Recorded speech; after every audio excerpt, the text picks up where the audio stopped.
और अब रायपुर से खबर, जहां विधानसभा के शीतकालीन सत्र का आगाज, सदन की कार्यवाही 10 मिनट तक के लिए स्थगित की गई।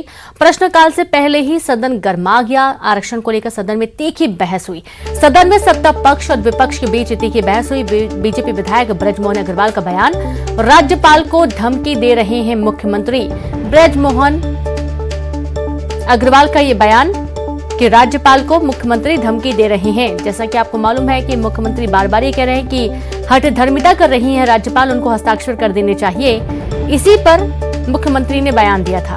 और संवाददाता देवव्रत भगत जुड़ गए हैं। देवव्रत, विधानसभा के शीतकालीन सत्र का आगाज हो चुका। देखा जा रहा है कि शुरुआती बातचीत में ही काफी तीखी बहस हो गई।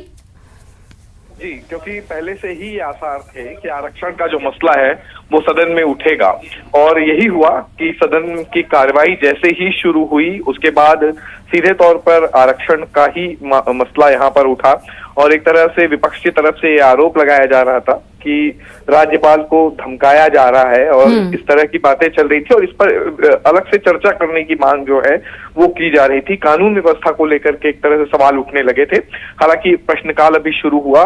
प्रश्नकाल के दौरान जल जीवन मिशन का मसला उठा है, जहां पर जो मंत्री हैं रुद्र गुरु, वो इसका जवाब दे रहे हैं, लेकिन कई मसलों पर मंत्री भी घिरते हुए दिखाई दी है, क्योंकि मसला जो था वो टेंडर्स का था, और टेंडर के मसले पर भी सत्ता पक्ष और विपक्ष के बीच तीखी नोकझोंक देखने को मिली। विपक्ष की तरफ से भ्रष्टाचार के आरोप भी लगाए जा रहे थे, लेकिन एक तरह से ये देखने को मिल रहा है कि प्रश्नकाल अभी शुरू है, और शुरुआत ही जो है उसमें तीखी बहस और एक तरह से माहौल गरमाया हुआ दिखाई दे रहा है। जी जो बिल्कुल माहौल गरमाया दिखाई दे रहा है। और ये भी देखा गया है कि शुरुआती बातचीत में ही विपक्ष जिस तरीके से तैयारी बनाकर बैठा हुआ है कि यहाँ पर घेरना है आरक्षण संशोधन विधेयक को लेकर, खासतौर पर सत्ता पक्ष ने साफ कहा है कि वो तो पूरी तरीके से तैयार है और राज्यपाल ही हस्ताक्षर नहीं करें। और इस पर सीएम भूपेश बघेल ने पहले भी कई बार बयान दिया है कि हठधर्मिता कर रही है राज्यपाल।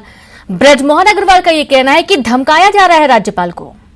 जी, कई तरह के आरोप और प्रत्यारोप तो लगेंगे ही, क्योंकि सीधे तौर पर जो निशाने पर इस वक्त जो है वो राजभवन आ गया है सत्ता पक्ष के, और तीखी बयानबाजियां भी सामने आ रही हैं। तल्ख तेवर भी जो है वो एक तरह से दिखा दे रहे हैं सत्ता पक्ष के इस मामले को लेकर के।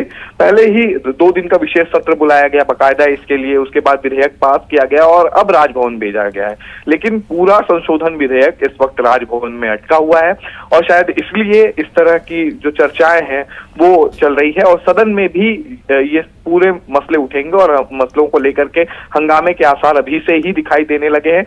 भले ही सत्र का आज पहला दिन है, लेकिन शुरुआत में ही जब आरक्षण का ही मसला उठा, बातचीत यहीं से शुरू हुई, तब आप समझ लीजिए कि अभी आने वाले जितने भी दिन हैं वहां आरक्षण का ही मसला जो है वो छाया रहेगा। बिल्कुल, बहुत शुक्रिया आपका देवव्रत तमाम जानकारी के लिए। तो जाहिर सी बात है आरक्षण का जो मुद्दा है वो छाया रहेगा जब तक राज्यपाल के हस्ताक्षर नहीं होते। तो यहाँ पर विपक्ष भी घेर रहा है, सत्ता पक्ष बार बार जवाब देने के लिए भी तैयार है। सतना से बड़ी खबर का जिक्र, जहां घर के अंदर मिला पिता और बेटी का शव, गला